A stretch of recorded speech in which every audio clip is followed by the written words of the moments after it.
Quite a crowd today. Thank you for being here. This is not an easy day for many people in this building. Leadership changes are never easy for our country. My pledge today is to make this change as easy as I can. There will be no wrecking, no undermining, and no sniping. I've never leaked or backgrounded against anyone, and I certainly won't start now. Our country deserves better than that. I want our government and our country to succeed. I always have and I always will. I've consistently said, in opposition and in government, that being the Prime Minister is not an end in itself. It's about the people you serve. The great privilege that I have had is to see the wonder of this country like few others. And I want to thank the Australian people for giving me the honour to serve. Yes, this is a tough day, but when you join the game, you accept the rules. I've held true to what I've believed, and I'm proud of what we've achieved over the past 2 years. 300,000 more people are in jobs. Labor's bad taxes are gone. We've signed free trade agreements with our largest trading partners, with Japan, with Korea and with China. The biggest infrastructure program in our country's history is underway. A spotlight is being shone into the dark and corrupt corners of the union movement and Labor's party union business model. We've responded to the threats of terror, and we've deployed to the other side of the world to bring our loved ones home. The boats have stopped, and with the boats stopped, we've been better able to display our compassion to refugees. And despite hysterical and unprincipled opposition, we've made $50 billion of repairs to the budget. Of course, there's much that I had still wanted to do. Constitutional recognition of Indigenous people, getting the kids to school, the adults to work, and communities safe. I was the first Prime Minister to spend a week a year in remote Indigenous Australia, and I hope I'm not the last.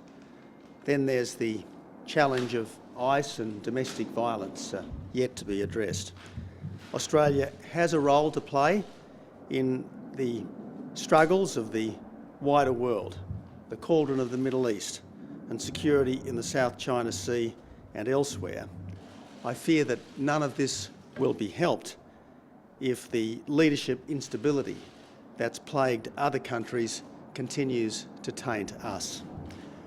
But yes, I am proud of what the Abbott government has achieved. We stayed focused despite the white-anting.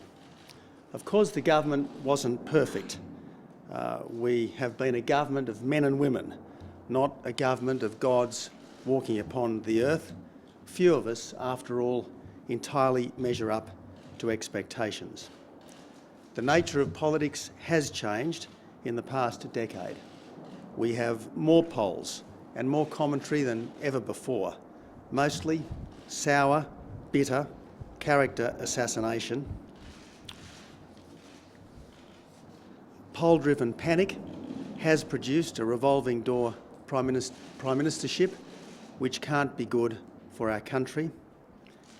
And a febrile media culture has developed that rewards treachery.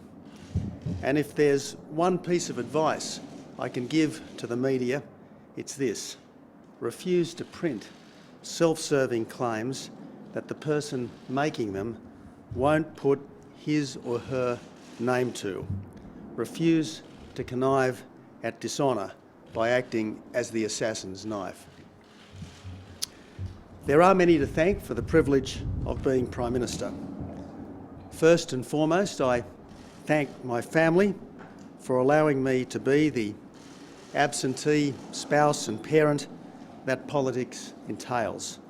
I thank Margie for her grace and dignity throughout my public life. I thank my party for the privilege of leading it. I thank the armed forces who are serving our country and defending our values even as we speak. I thank my staff who have been absolutely unceasing in their devotion to our party and our country, especially my Chief of Staff who has been unfairly maligned by people who should have known better. Finally, I thank my country for the privilege of service. It is humbling to lose, but that does not compare to the honour of being asked to lead.